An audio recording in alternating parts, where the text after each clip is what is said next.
গুলো বানাইয়া ভাইজা তারপর বাড়ে বাইটটা তরকারিতে দেয়। তো দাদিরে জিগাইতাম যে এটি কী করো না করো, লগে চাইলের গুঁড়িও দাও, ব্যাপারটা কি কয় এমনি তরকারি রান দেয়া মশলা বানায়া তরকারি রানলে অনেক মজা লাগে, এটারে শাক কয়, আমার দাদি শাকের মশলা কইতো। আজকাল আবার ফেসবুকে বেডিগো দেখি এই ধরনের ভিডিও বানায়, কয় তরকারি নাকি অনেক অসাধারণ মজা হয়, স্বাদ হয়। তো চিন্তা করলাম দাদিরে আগে দেখতাম, আবার বেডিরাও এমনি বানায়, তাই আমিও বানাই, এর লেগে আমিও বানাইতেছি। বানাইয়া সুন্দর করে বাটলাম, বাইটটা তারপরে লাগিলি ওই বেডির মতন একটু একটু কইরা ফ্রিজে থুয়ে দিমু, আর আজকে একটু দিয়া তরকারি রানবো।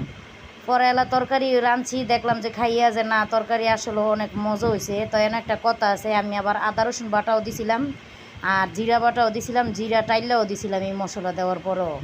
তো এই ছিল আজকের মতন ভিডিও। যদি তোমাদের কেউ ভালো লাগে আমার ভিডিও, আমার কথাবার্তা আমি গুছাই বলতারি না, ক্ষমার দৃষ্টি ভিডিও ভালো লাগলে সাবস্ক্রাইব করে দিও বন্ধুরা, প্লিজ একটা সাবস্ক্রাইব চাই আর লাইক কমেন্ট শেয়ার প্লিজ। আল্লাহ হাফেজ।